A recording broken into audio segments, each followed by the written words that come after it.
நாடாளுமன்ற ரத்த உறவுகள் அனைவருக்கும் அன்பு வணக்கம். இந்த காணொலியில சாதியை நம்பியவன் சாதிக்க முடியாதா அப்படிங்கிற கேள்விக்குறியோட நம்ம இந்த காணொலியை தொடங்குவோம். ஏன்னு சொன்னீங்கன்னா, இந்த காணொலிக்கு கீழே ஒரு காணொலி போயிட்டு இருக்கு பாருங்க. அந்த அண்ணன் அப்படி ஒரு போர்வையை போத்திக்கிட்டு ஒரு 11 நிமிட காணொலியை வெளியிட்டு இருக்கிறாரு. சாதியை நம்பியவன் சாதிக்கவே முடியாது அப்படிங்கிற மாதிரி காணொலியை வெளியிட்டு இருக்காங்க. அவருக்கு பதில் கொடுக்கும் விதமாக தான் நம்ம இப்ப இந்த காணொலியை நம்ம வெளியிடுறோம். அதாவது இந்தியா முழுவதும் பாத்தீங்கன்னா சாதிய கட்டமைப்புகள் இருக்கு, நிச்சயமா இருக்கு, தமிழ்நாட்டிலயும் இருக்கு. ஆனா எந்தெந்த சமுதாயம் தன்னுடைய சாதிய கட்டமைப்பை வலிமையா வச்சிருக்கோ அந்தந்த சமுதாயம் எல்லாம் இந்தியாவுல நல்லா இருக்கு. சாதிய கட்டமைப்பு இல்லாம இருக்கிற சமுதாயம், சாதியை நம்பாத சமுதாயம் எல்லாம் இன்னைக்கு மிகப்பெரிய அளவுல பின்னடைவுல சந்திச்சிருக்காங்க. ஒரு சில சமுதாயம் முற்று முதலுமா சமூக விரோதியா கூட மாற்றி வச்சிருக்காங்க அப்படிங்கறதுதான் உண்மை.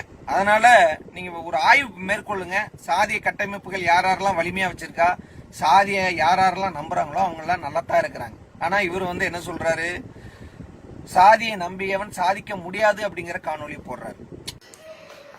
தாய் தமிழ் உறவுகளுக்கு வணக்கம். சாதியை நம்பியவன் சாதிக்க முடியாது, சாதியை நம்பியவன் சாதிக்க முடியாது என்ற தலைப்பில் இந்த காணொலியை நாம் காண்கிறோம். பொதுவா தாய் தமிழ் உறவுகளே அப்படின்னு சொல்லி ஆரம்பிப்பாங்க. ஆனா உண்மையில இவங்க தமிழர்களா அப்படின்னா கிடையவே கிடையாது. இவங்க அனைவருமே திராவிடர்கள். சாதி ஒழிப்பை பத்தி பேசக்கூடிய நீங்க பெரும்பாலும் நிறைய பேரை எடுத்துட்டீங்கன்னா அநேக பேர் திராவிடர்கள், பிற மொழியாளர்கள் தான். அவங்க தமிழன் அப்படிங்கிற ஒரு போர்வையை போத்திக்கிட்டு தான் பேசவே ஆரம்பிப்பாங்க. அப்படிதான் இவரும் பேசுறாரு பாருங்க, ஒரு போர்வையை போத்திட்டு தான் பேசுறாரு.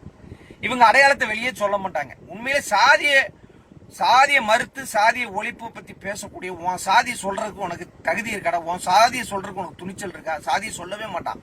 ஏன்னா சாதியை சொல்லிட்டா இவன் தமிழன் இல்ல, இவன் பிற மொழியாளர்னு ஈஸியா கண்டுபிடிச்சிடலாம். அதுக்காகவே ஒரு போர்வையை போத்திட்டு தான் இவங்க அடையாளத்தை வெளியவே காட்டிக்க மாட்டாங்க. ஆனா சாதி ஒழிப்பை பத்தி பேசிட்டே இருப்பான். சாதி ஒழிப்பு போராளிகள் நான் என்ன சொல்றேன், சொந்த சாதியை எவனாவது ஒழிச்சிருக்கீங்களாடா? சொந்த சாதியே வேண்டாம், சொந்த சாதி வேண்டாம். என் சித்தப்பா பெரியப்பா, என் தாய் மாமன் இவங்க எல்லாம் என் பேச்சை கேட்டு என் சாதியை விட்டுருக்காங்க அப்படின்னு யாராவது சொல்றீங்களாடா?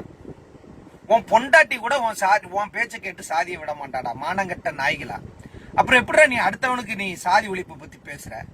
முதல்ல உன் பொண்டாட்டி பிள்ளையில சாதியை ஒளி, சாதியிலிருந்து வெளியே வாங்க. உன் தாய் மாமே, உன் சித்தப்பன் பெரியப்பவனை வெளியே வாங்க. அப்புறம் உன் சமூகமே வெளியே வாங்க. அது என்ன சாதி ஒழிப்பு மட்டும் மத்தவனுக்கே நொட்டுறது? மத்தவனுக்கே தான் நொட்டுவானுங்க. இந்தியா முழுவதும் சாதி இருக்குங்க. சாதியை யாரெல்லாம் வலிமையா வச்சிருக்காங்களோ அவங்க எல்லாம் நல்லா இருக்காங்க. இன்னைக்கு மெயினா ஜெயின் சமூகத்தை எடுத்துக்கலாம். அவங்க சாதி கட்டமைப்பு அவ்வளவு வலிமையா வச்சிருக்காங்க, சாதியை நம்புறாங்க. ஒரு 10 பேர் இருந்தாலும் முதல்ல ஒரு கோவிலை கட்டி அந்த கோவிலுக்குள்ளதாங்க எல்லாமே நடக்கும்.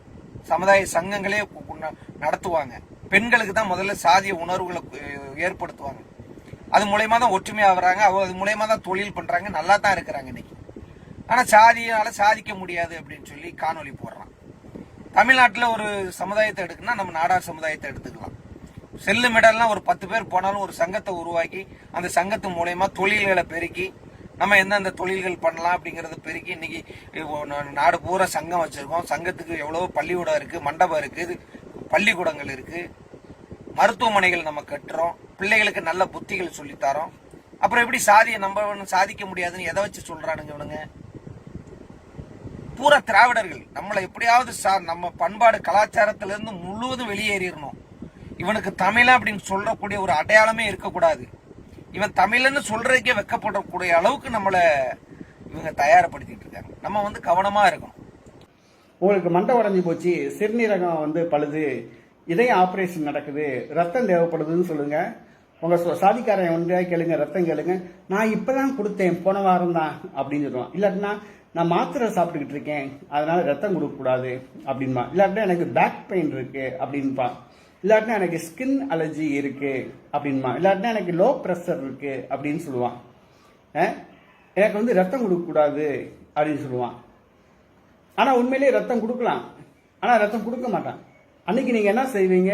ரத்தம் தேவை அப்படின்னு சொல்லிட்டு விளம்பரம் கொடுப்பீங்க. யாருன்னு தெரியாது, எந்த சாதிக்காரன் எவனே தெரியாது, அதை உங்களுக்கு ரத்தம் கொடுத்து காப்பாத்திட்டு போவான்.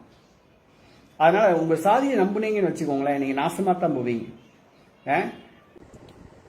மேற்கொண்டு என்ன சொல்றாருன்னா, உன் சாதிக்காரன் நீ உனக்கு ஒரு அடிபட்டு இருக்க, ஒரு மருத்துவமனையில இருக்க, உன் சாதிகாரம் உனக்கு ரத்தம் கொடுக்கவே மாட்டேன் அப்படிங்கிற அளவுக்கு இவர் சொல்றாரு. இதெல்லாம் உண்மையா? ஒரு காணொளியில ஒரு ஆர்ப்பாட்டத்துக்கு போன இடத்துல இந்த ரத்த தானத்தை பத்தி நான் பேசியிருப்பேன். அந்த காணொளியை கேட்டுட்டு வாங்க.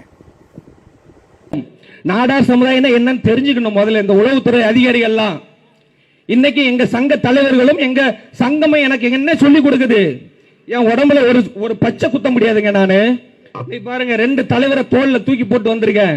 இந்த தலைவர்களுடைய படத்தை என்னுடைய உள்ளங்கை 2 கையிலேயே நான் பச்சை குத்தணும்னு ஆசைப்படுறேன். ஆனா என்னுடைய சங்கமே தலைவர்களும் எனக்கு பச்சை குத்த அனுமதிக்கிறது இல்ல. ஏன் அனுமதிக்கிறது இல்ல? இந்த மண்ணுக்கும் மக்களுக்குமா நம்ம ஒரு பாதுகாப்பு அரணா இருக்கணும். இன்னைக்கு சாலை விபத்துல ஒருத்தன் உயிரிழக்கக்கூடிய சம்பவம் ஏற்படுது, அவனுக்கு ஒரு ரத்தம் தேவைப்படுதுன்னா நான் ரத்தம் கொடுக்க இந்த நிமிடம் நான் தயாரா இருக்கணும். அதுக்கு தான் பச்சை குத்துறதுக்கு கூட அனுமதி கிடையாது. நான் பச்சை குத்துறேன்னா குறைஞ்சது ஒரு 4 மாதங்கள் எடுக்கும் நான் ரத்தம் கொடுக்கறதுக்கு. அந்த மாதிரி இருக்கக்கூடாது. இன்னைக்கு ஒருத்தனுக்கு நான் ரத்தம் கொடுக்கறனாலும் என் உடம்புல இருந்து ரத்தம் எடுக்கணும். இப்போ ஒரு 10 நாளுக்கு முன்னாடி கூட நான் ரத்த தானம் பண்ணிட்டு வந்திருக்கேன். அப்படி இந்த மண்ணையும் மக்களையும் காக்கக்கூடிய இடத்துல இருக்கிறோம். கிட்டத்தட்ட 4 முறை நான் ரத்த தானம் பண்ணியிருக்கேன். அது எந்த சமுதாயம் பார்த்து கொடுக்கல. நானு எல்லா மக்களும் பயன்பெறணும் அப்படிங்கறது தான் நம்ம கொடுத்துட்டு இருக்கோம். அப்போ கேட்டுக்கிட்டீங்களா உறவுகளே? என்ன சொல்லி இருக்கிறேன்? நம்ம தலைவர்கள் என்ன சொல்றாங்க? நமக்கு ஒரு பச்சை குத்த கூட அனுமதி கிடையாது. ஏன்னா பச்சை குத்திட்டோம் அப்படின்னா, உடம்புல பச்சை குத்திட்டோம்னா ஒரு குறிப்பிட்ட மாதங்கள் வரையும் நம்ம ரத்த தானம் பண்ண முடியாது. அப்படி நம்ம தலைவர்கள் நமக்கு சொல்லி தராங்க, உடம்புல பச்சை குத்தாத, எப்ப ரத்தம் கொடுக்கணும்னாலும் நீ தயாராரு அப்படின்னு. அப்படி பிற சமுதாய மக்களுக்கே நம்ம வந்து ரத்தம் கொடுத்துட்டு இருக்கும்போது சொந்த சாதிக்கு நம்ம கொடுக்க மாட்டோமா? அப்ப என்ன ஒரு உள் நோக்கத்தை பாருங்க. இவனுக்கு உள் நோக்கம் என்ன? நம்ம எல்லாத்தையும் விட்டுறணும். நம்ம முன்னேற்றத்துக்கு நம்ம என்னெல்லாம் வச்சிருக்கோமோ எல்லாத்தையும் விட்டுறணும். சமூக விரோதியா மாத்தணும் நம்மள. இதுதான் இவங்களுடைய நோக்கம். வேற என்ன இருக்க முடியும்?